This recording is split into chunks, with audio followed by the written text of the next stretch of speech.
7 tahun. 9 tahun. 8 tahun. Preklinik dulu ya. Nah, preklinik itu di situ kita ada kuliah pakar, ada tutorial, skill, terus juga ada praktikum gitu. Ya nggak sih? Ya kan? Iya, terus habis itu kan kita skripsian pas semester 7. Skripsian, sempro, kompre, terus ya sudah. S1 sarjana kedokteran. Habis sarjana kedokteran sih kita koas ya, hampir 2 tahun ya. Jalanin 18 tase, itu di rumah sakit sama di puskesmas. Untuk selama koas, kita tuh belajar bagaimana cara kita untuk menganamnesa pasien dan melakukan pemeriksaan fisik. Juga selain itu, kita juga ada bikin referat, terus lapsus gitu, itu dipresentasiin, terus ada ujiannya juga kayak gitu. Terus sama waktu di rumah sakit kan kita pasti kayak suka ngintilin konsulen di belakangnya. Kayak anak bebek. Iya betul.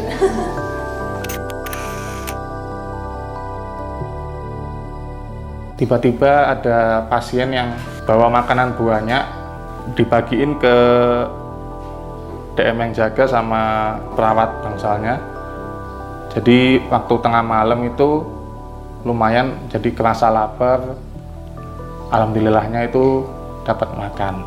Dibantai sih waktu sidang.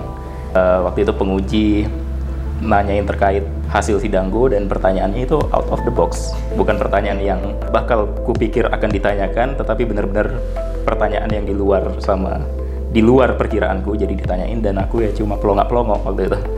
Waktu mau periksa pasien, jadi mungkin pasiennya kurang percaya kali ya, kok gini penampakan dokternya.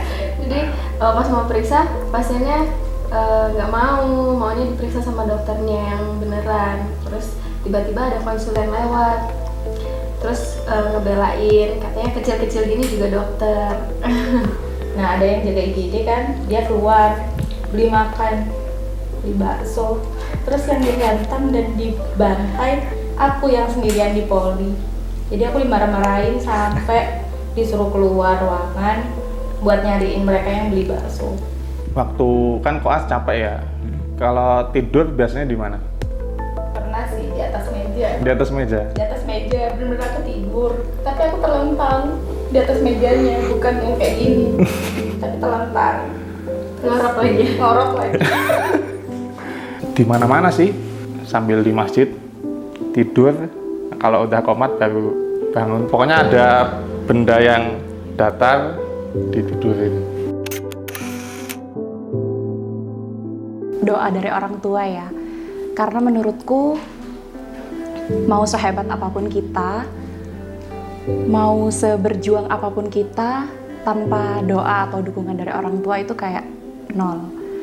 Selain orang tua tuh kita selalu 24/7 tuh sama teman. Nah bahkan yang paling aku ingat itu saat aku nangis, saat aku sakit, orang pertama yang tak telepon itu adalah teman. Jadi teman koas itu benar-benar ngebantu kita, teman-teman yang support itu benar-benar jadi faktor pendukung yang bikin kita ada di titik sekarang ini.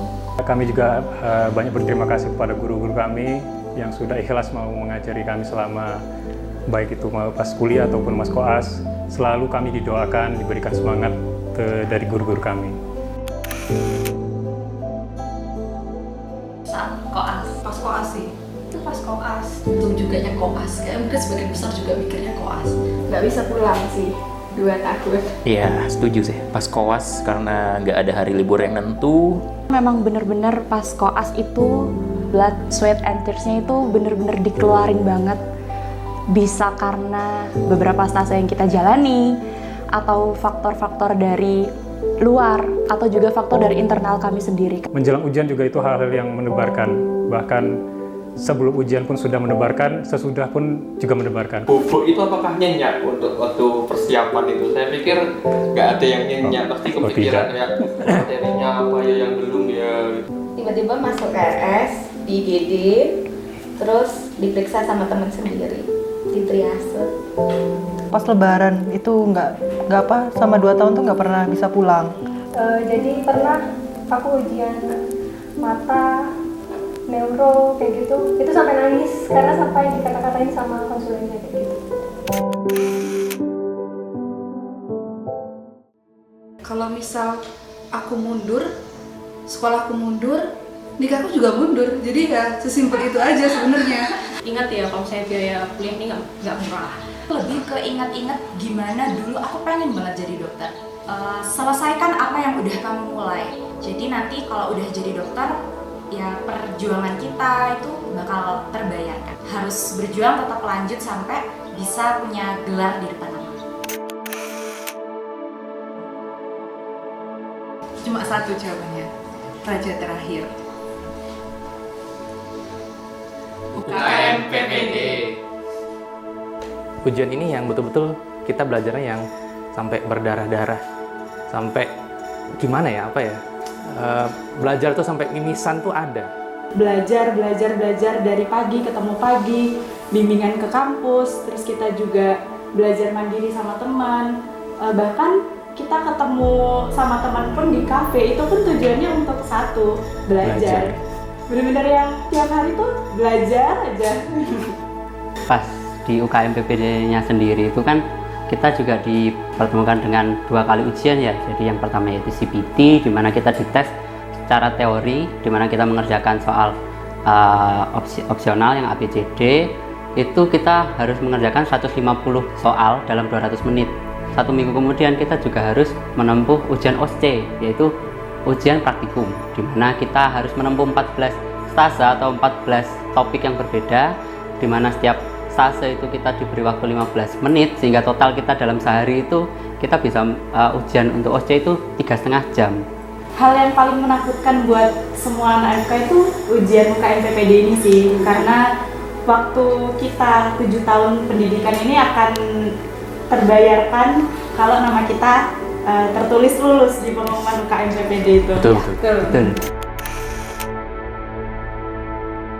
Tangan tuh gemeteran, terus kaki itu gemeteran juga. Mau bingung mau ngapain gitu, mau buka tapi takut. Kaget sih, soalnya waktu itu mau langsung buka hasil pengumuman, tapi masih Di scroll satu-satu sampai nemu kampusnya kita kan. Terus cari nama, alhamdulillah langsung sujud syukur, langsung lega. Awalnya makan nggak enak tuh langsung bisa makan enak. aku nggak pengen terbebani sama pengumuman, aku tetap main game, nunggu info dari anak-anak. Dan alhamdulillah infonya lulus, ya aku bisa main game dengan tenang. Kebetulan ada orang tua juga di rumah kan, jadi langsung bilang, "Pak, aku lulus, alhamdulillah jadi dokter," bilang gitu. Tidur, tinggal lihat grup, wah udah jadi dokter.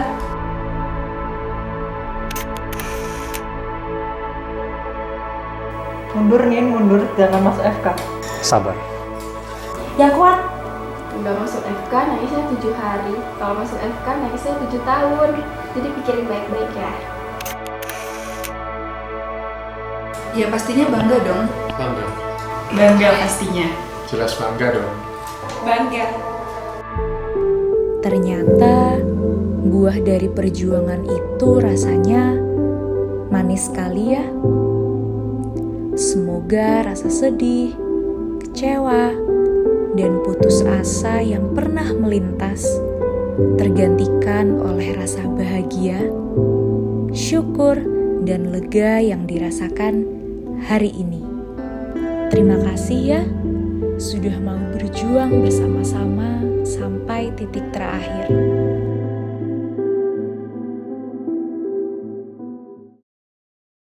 Remember this moment in the back of my mind, the time we stood with our shaking hands, the crowds in stands went wild.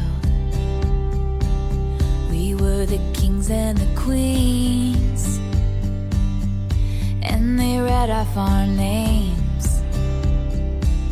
The night you danced like you knew our lives would never be the same. You held your head like a hero on a history book page. It was the end of a decade, but the start of an age. Long live the walls we crashed through, how the kingdom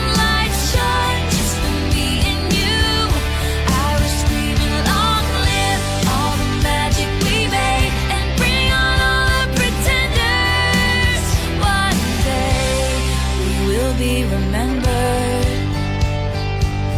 I said, remember this feeling. I passed the pictures around of all the years that we stood there on the sidelines, wishing for right now.